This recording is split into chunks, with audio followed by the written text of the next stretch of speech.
It's time to bring in our political editor, Andrew Clennell. Andrew, good to see you as always. So, stage 3 continues to rumble on. We've got the new reports today that Labor's going to be targeting coalition seats over it, trying to force that wedge through. But you've got some information regarding, let's say, a ghost of Christmas past. Well, it turns out Kevin Rudd and Wayne Swan wanted to go even further than stage 3 tax cuts do, or the Morrison stage 3 tax cuts in terms of giving tax concessions to the higher end. This is from the 2008-9 federal budget. Now, it's been referenced in the press the past couple of days. Kevin Rudd went to the 2007 election with an aspiration for a 40% top tax rate. We know it's 47 now with Medicare levy. It's 45. Kevin Rudd and Wayne Swan, the government has a goal over the next 6 years that by 2013-14, the personal income tax system will have a reduction in the number of marginal tax rates from 4 to 3, a reduction in the current 45% rate to 40, and a reduction in the current 40% rate, which by 2010-11 will be 37%, to 30%. That last one was in the Morrison package. Yeah. The government also has a goal of increasing the tax-free threshold to $20,000. So, you know, it's not a Labor-Liberal thing, is it? It's probably a Treasury thing that people in Treasury have been pushing for a while, that income tax is too high in Australia.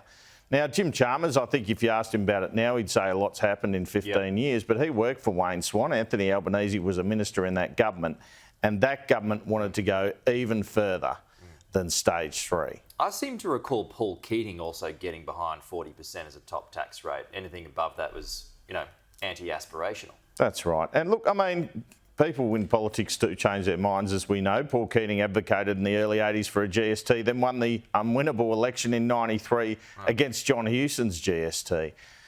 I think it's fair to say income tax is too high in Australia. Whether you want to buy into this, you know, whether people should get a $9,000 tax cut or not, they pay an awful lot of tax.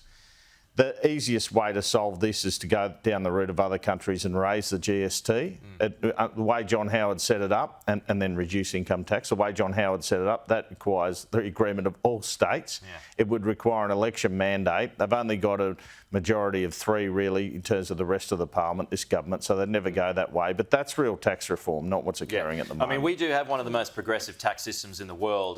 You know, the top tax rate in America is about 37%. In the UK, it's a bit higher than that. I guess we do have the health systems and the social service systems that are in place that we've got to pay for that the others perhaps don't.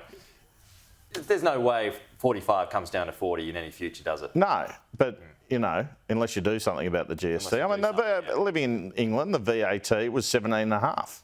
You didn't even notice it. Also pretty hard to increase the GST in an inflationary environment, but I think we'll see by the middle of the year there won't be as much inflation at all. Those retail figures yesterday for December. Yeah. So the economy's going the way Jim Chalmers and Treasury want it to go. I reckon Jim Chalmers would have argued, let's not do this cost of living relief until July, just to make sure inflation flattens out. It is. Well, now you've got this energy, the electricity prices coming down too, which is interesting. Well, yeah.